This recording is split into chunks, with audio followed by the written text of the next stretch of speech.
O Jornal Taguacê está aqui na Câmara Federal e hoje nós vamos bater um papo aqui com o Dr. Júlio Miragaia. Dr. Júlio Miragaia é um economista, também foi presidente da Codeplan na gestão de Agnello Queiroz e está aí na luta há muitos anos, é um militante histórico do Partido dos Trabalhadores e está colocado o seu nome aí, aliás, colocaram o nome dele a pré-candidato ao governo do Distrito Federal.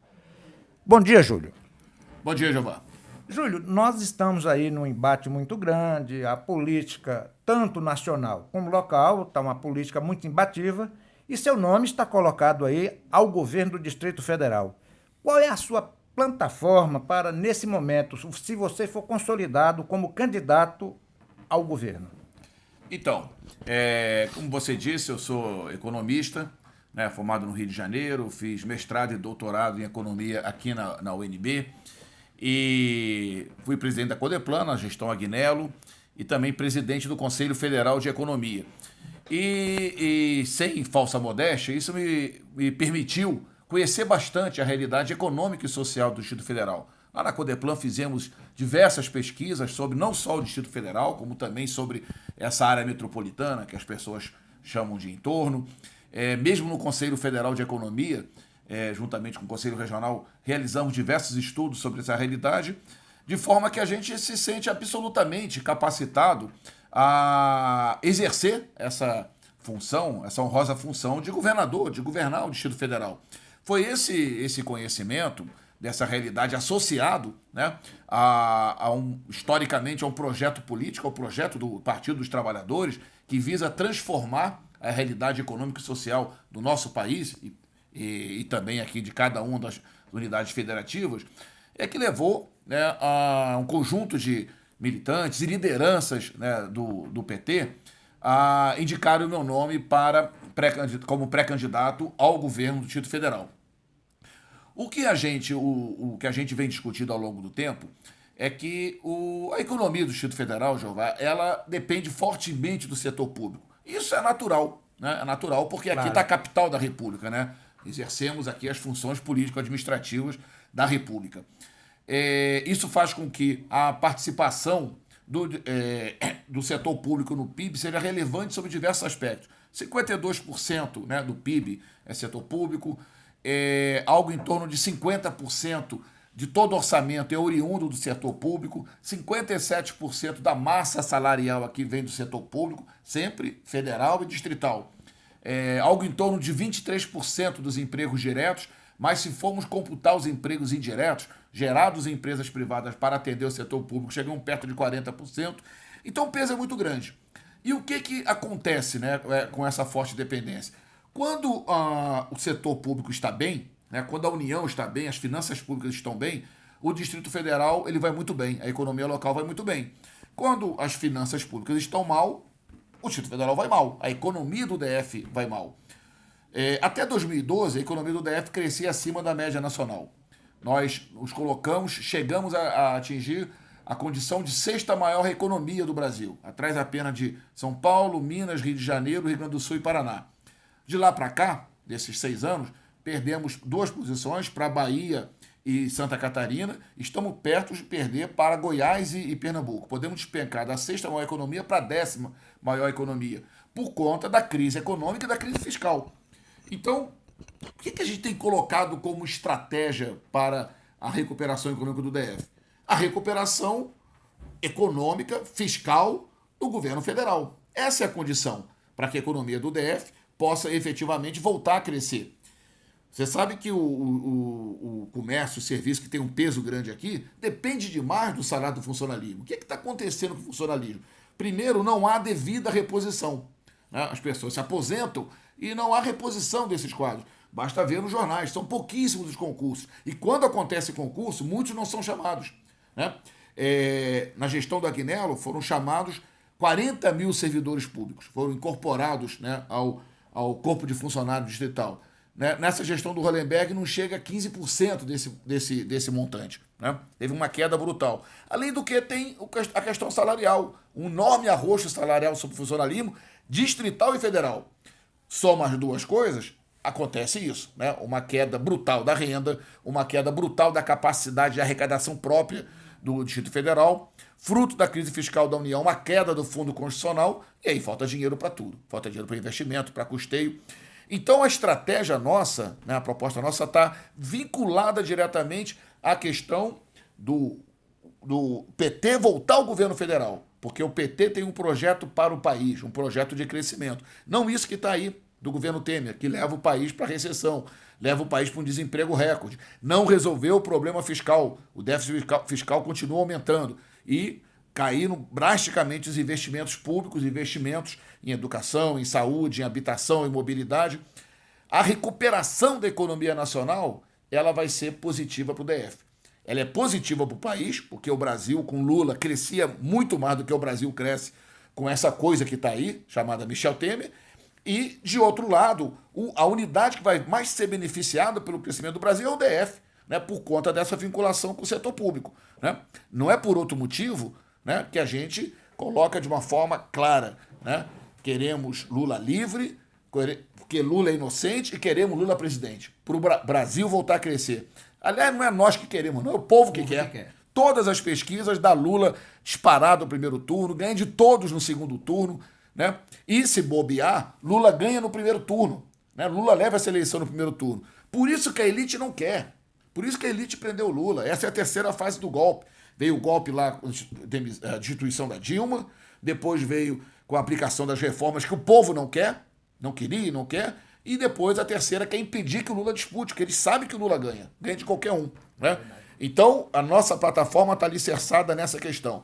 Né? Lula presidente do Brasil, para revogar todas as medidas que foram adotadas pelos golpistas, reforma trabalhista, lei da terceirização, a emenda constitucional 95 que limita os gastos sociais.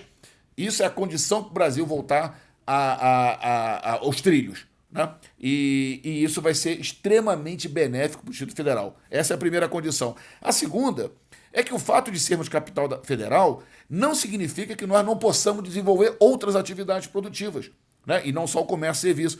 Por exemplo, a indústria. A agricultura é difícil porque o nosso território é pequeno, mas a indústria tem um grande potencial de crescimento aqui. Temos um mercado consumidor excepcional, com uma renda per capita quase o triplo da renda nacional, ou seja, um poder de consumo muito forte, mas a indústria aqui praticamente inexistente. Temos espaço para atrair investimentos industriais. Para isso, precisamos criar as condições de infraestrutura favoráveis. Estou falando de energia elétrica, estou falando de transporte, estou falando de mão de obra qualificada.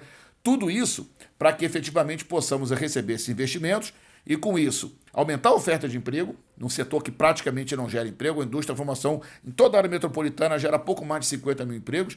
Pega a área metropolitana de Porto Alegre, por exemplo, são mais de 200 mil empregos.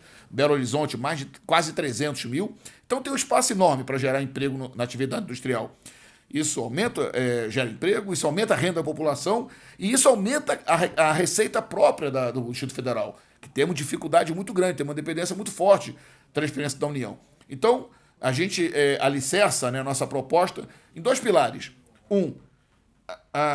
Recuperar o setor público para voltar a ser o dínamo, o motorzinho da nossa economia, e para isso depende de colocar Lula no Planalto, e, de outro lado, diversificar a nossa estrutura produtiva para que não dependamos tão somente de um único segmento. Miragaia, você é um economista e você falou um pouco de tudo da economia e o que o Brasil precisa. Primeiramente, é o que você colocou correto. O PT Nacional já está definido e já diz que Lula é candidato. Preso, de qualquer forma, o Lula é o nosso candidato. Aqui em Brasília, por exemplo, o PT está fazendo muita política, já está aí praticamente com a nominata para deputados distritais, deputados federais e para senador, que provavelmente vai ser Vasni Derrori, Marcelo Neves e Márcio Costa e outros nomes aí, tem uma mulher também no meio. Chico Machado, Cláudia Farinha, né, que tem uma mulher que também filha de militante. E o PT tem muitas tendências, e todas as tendências que eu tenho conversado aí, todas elas estão aí unânime, praticamente, em seu nome. Que hoje tem o nome também de Afonso Magalhães, que está colocado, mas você está com muita força aí em todas as tendências. O PT vem forte com esses candidatos que nós temos proporcionais para fazer um embate aqui no Distrito Federal, onde que vamos enfrentar Hollenberg e a direita? Eu acho que sim. Ô Jeová, o PT aqui no Distrito Federal, eu andei estudando como é que foi o comportamento do PT desde 90 até agora. 90, na primeira eleição que teve aqui, o candidato nosso foi o Saraiva, né? Enfrentamos um mito na época aqui, que era o Roriz, que era governador e tinha uma força muito grande. E o PT era muito novo, o PT estava surgindo ali, né? Era muito novinho. E o Saraiva, pois é, começou com praticamente traço e acabou a eleição com 21% dos votos em segundo lugar, ultrapassando 2 candidatos tradicionais, o Maurício Correia e acho que o Benedito Domingos. Depois, a partir de 94 até 2010, o PT sempre teve entre 37% e 48% dos votos. Veja bem, né? Estou falando ali algo em torno de 40% a 50% dos votos. Era essa a força do PT. Exceto no ano de 2006, que foi quando teve a candidatura da Arlete, que teve muita dificuldade naquele ano. Mas 2 vezes com o Cristóvão, com o Magela e com o Agnello, 4 vezes oscilamos ali perto de 40%, 50% dos votos. Isso é uma demonstração da força eleitoral do PT aqui. O que aconteceu na última eleição foi uma série de fatores. Eu acho que fizemos uma coligação ampla demais. Tinha muita gente dentro da coligação torpedeando a candidatura da Agnello. A verdade é essa. Sim. Tinha muito partido que estava pretensamente coligado, mas estava fazendo campanha para outros por fora, tá certo? Então isso prejudicou demais a campanha. Tivemos uma comunicação muito ruim do governo. O governo teve pontos positivos, né? Gerou 40 mil, como eu falei, 40 mil, contratou 40 mil novos servidores, né? Teve lá o BRT para a região do Gama em Santa Maria. Se eu não me engano, você já falou que ele criou na época mais de 350 mil empregos. Pois é, teve uma geração forte de emprego aqui no Distrito Federal, mas mas a comunicação foi muito ruim. E aí, eu acho particularmente que a questão do estádio foi muito mal trabalhada, tá certo? Eu tenho a percepção, é claro que né, Brasília tem que ter um estádio de futebol, né, na condição de capital da República, mas eu acho que poderíamos ter feito um estádio mais modesto e termos priorizado os gastos sociais. Evidentemente, parte do estádio foi recurso da Terra Cap, que não veio exatamente do Tesouro veio uma parcela, acho que 200 milhões, em torno disso, mas mesmo tendo Terra Cap, a Terra Cap tem que ser uma empresa direcionada para atrair investimentos produtivos para cá. Ela não pode ser uma empresa direcionada, né, para se autossustentar, pagar o seu próprio corpo de funcionários e, nesse caso, ter gerado recurso para o Estádio Nacional. Ela poderia gerar recursos para gastos sociais, tá certo? E aí tem que repensar o papel da Terra Cap. Mas, noves fora, a gestão do Agnello foi infinitamente melhor que essa gestão agora do Hollenberg, não tem dúvida disso, né, em todos os aspectos. Mas ficou com uma imagem negativa, teve a questão da mídia também. A mídia teve muito fogo amigo e tal, ou fogo inimigo, e o que aconteceu foi que ele teve um desempenho ruim, 20% dos votos, para o PT muito ruim. O que acontece? O Hollenberg, na eleição que ele participou, ele teve 7% no anterior. Depois ele voltou a ser candidato, teve primeiro turno, 45%. Todos sabem que a força do PSB aqui é muito pequena, né? O PSB não elegeu nenhum deputado federal, não elegeu nenhum deputado distrital, depois conseguiu algumas adesões. O Hollenberg só se elegeu senador na chapa do deputado federal e senador na chapa do PT, senão não teria sido eleito. Essa é a realidade. Aliás, as eleições dele foi às custas do PT. À custa do PT. Todo mundo sabe. Então, como é que se explica o Hollenberg sair de um patamar de 5%, 10% para 45%? É o eleitorado do PT. Esse eleitorado do PT, que sempre oscilou em 40%, 50% e que caiu para 20% na reeleição do Agnello em 2014, grande parte dele migrou para a candidatura do Hollenberg. Esse eleitorado não é um eleitorado de direita, é um eleitorado de centro-esquerda. E o PT tem que ir atrás desses eleitores, porque quando votou no Hollenberg, ele não sabia que o Hollenberg ia apoiar essa no segundo turno. Ele não sabia que o Hollenberg ia apoiar o impeachment. Ele não sabia que o Hollenberg ia apoiar o governo Temer, ia apoiar a reforma trabalhista, ia apoiar a EC 95. Esse eleitorado, ele não endossa essa política do Hollenberg. Por isso que o Hollenberg teve 45 no primeiro turno e 60 e tantos no segundo, despencou agora. Né? Tem um governo pessimamente avaliado. Por quê? Porque esse eleitorado não quer mais saber de Hollenberg. Esse eleitorado está esperando aparecer a candidatura do PT. E a gente tem que ir atrás desse eleitorado, dialogar com esse eleitorado, para que a gente efetivamente possa fazer o contraponto no segundo turno com o candidato da direita. Aqui a eleição não vai ser entre o candidato da direita e o Hollenberg, não. Aqui a eleição vai ser entre o candidato da direita e o PT.